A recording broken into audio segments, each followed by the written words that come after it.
On this episode of ResiWeek, we talk CEDIA Awards, dual Sonos Subs, and $1 million home theater. All this and more on this episode of ResiWeek.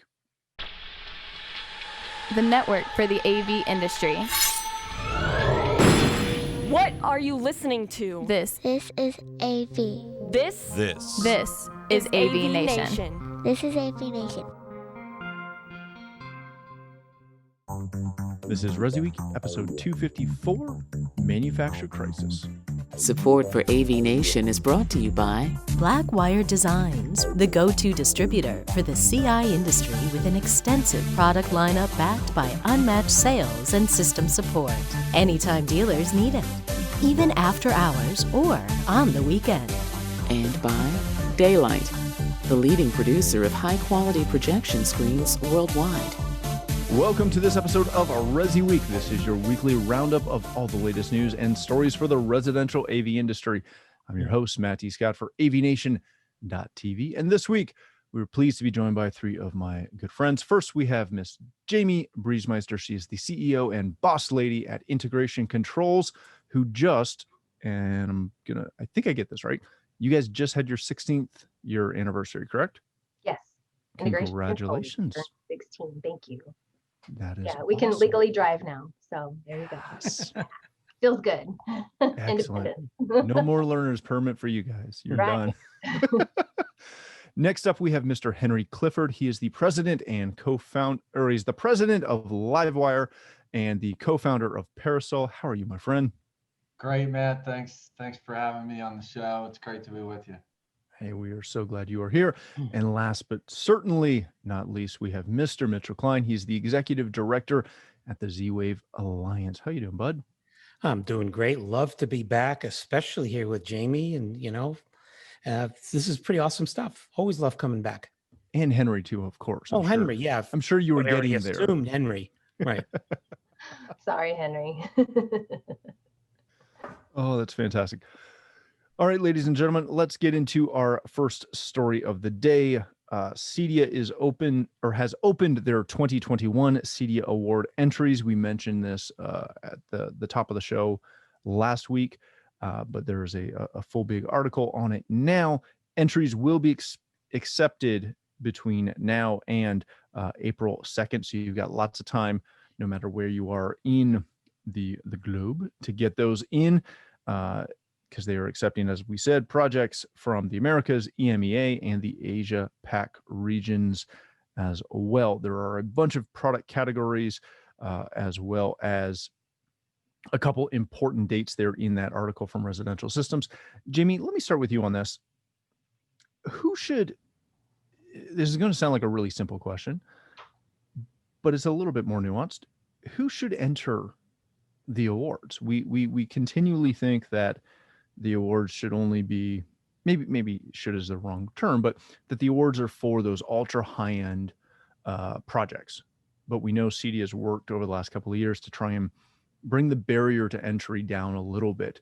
Should every member company be looking at trying to, go through their portfolio from this past year and see what projects could be entered in this? I think it's a great idea.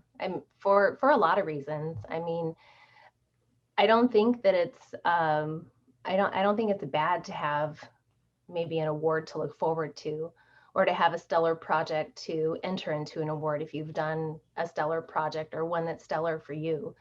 Back in 2010, we entered in a theater and really thought we had a snowball's chance in hell of winning anything, and we won an award, and I was really proud of our team. It's certainly a lot of the higher end projects are going to have more integration and be able to do more fancy things. But outside of the pictures, the design documentation that goes into it, really behind the scenes, is a huge part of what those award winners really win on. It's not just the fact that someone spent a lot of money and integrated a whole home for $1 million. It was the design and documentation that goes behind it, and ensuring that all the heat calcs are correct and that every wire matches up right. And I mean, that's a great bar to want to be for any integrator. So if for any integrators out there that have projects that they feel are the best they've ever done, submit it, because it also asks you some great questions when you do so. And if you don't include those things in your documentation, maybe you should. Henry, I'm really glad that Jamie brought that up, because I think this is a really good process to go through for really every member company. Whether you finalize a submission or not, whether you have a project that you feel could win an award, to go through the process of at least trying to see if you have all those steps done for the majority of your projects. Is this a really good kind of bar to reflect internally on your company and your company's processes on, to see that you are primed to enter one of these?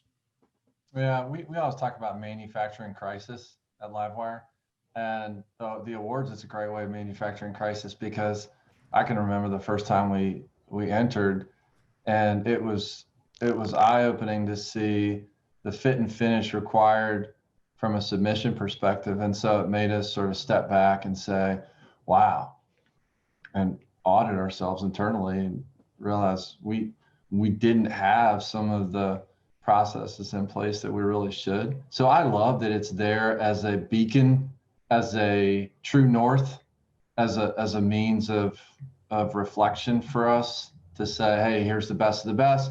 And if you want to be counted among the best of the best, here's the sort of fit and finish that is required. A lot of us are very competitive. So I think it just brings home that concept of manufacturing crisis and making us better. That said, it's a pain. It's a pain in the rear end to fill these things out and submit, but it also feels like a rhythm. So there's those companies that have figured this out and year in and year out. So the admit ones and the Casaplexes and the outfits that really have it dialed in and figured out.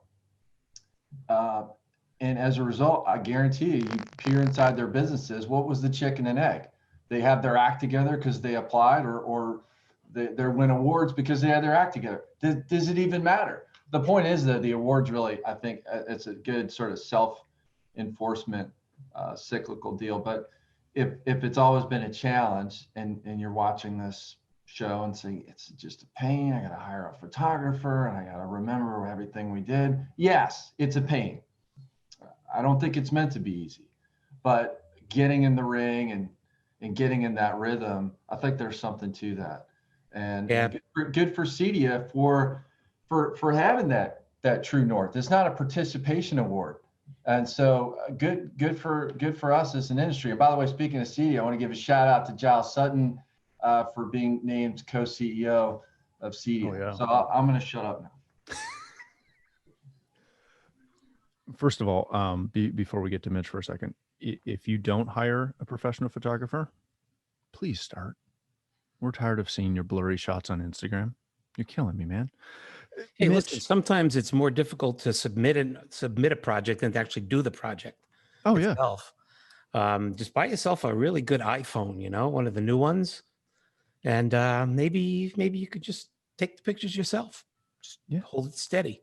What do you think, Matt? You can do it, especially if you put it up against a wall before you take that shot, instead of I'm gonna drink my coffee while I take the shot. It'll be great. Mitch, what is the benefit to entering and hopefully winning this?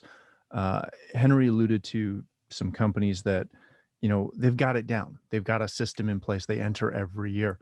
I know of one company, which is not one of the ones Henry mentioned, who they have a staff member, and all they do is prepare projects for submission every year. Why do companies invest that kind of time? And what are they taking away from this other than something to put on their shelf? Yeah, it's a lot. It's a lot bigger than that. We talk about credentialing. Hopefully you're CEDIA certified installers and things and designers. But there's another credential, which is, hey, look, I've been published. I've won awards. So from a marketing perspective, if the company can do their own marketing and do it properly, it will actually generate business for them. That's one piece. For me, when I used to do it, it was more about getting morale to the level where it should be to take so that the guys and the women, everyone took pride in the type of work that they do and know that the work that they've done behind, behind racks, they're not the face of the company. They're not the salespeople. They don't get any of the kudos. Actually, they do when the company wins an award. And I know many companies as well. I mean, I used to do it as well. When we submitted for an award, I would bring my staff to those events so they could have a chance to get up on stage, be in the limelight, to say the work you do counts and we recognize it. That's really important. And the hard thing about these awards is to say, well, unless it's $1 million project, you don't rate. And I know we didn't get into that topic just yet, but we need to come up with some way to recognize those companies that have figured out how to do 5 projects a week and how to do some volume. And trust me when I say the skill there in many ways is greater than the skill you need to do your $1 million project. And I'll take all the flack for saying that, but we need to find a way to address that market as well. And they're CEDIA members. Yeah, no, I agree with you. I know, Henry, I think you were around when we were pushing for trying to bring that bar down and making the awards more accessible. I don't like the term bringing the bar down. I think no, but just making it more accessible to recognize projects that were at a lower value. That's all. Yep. Okay, I'll go with that.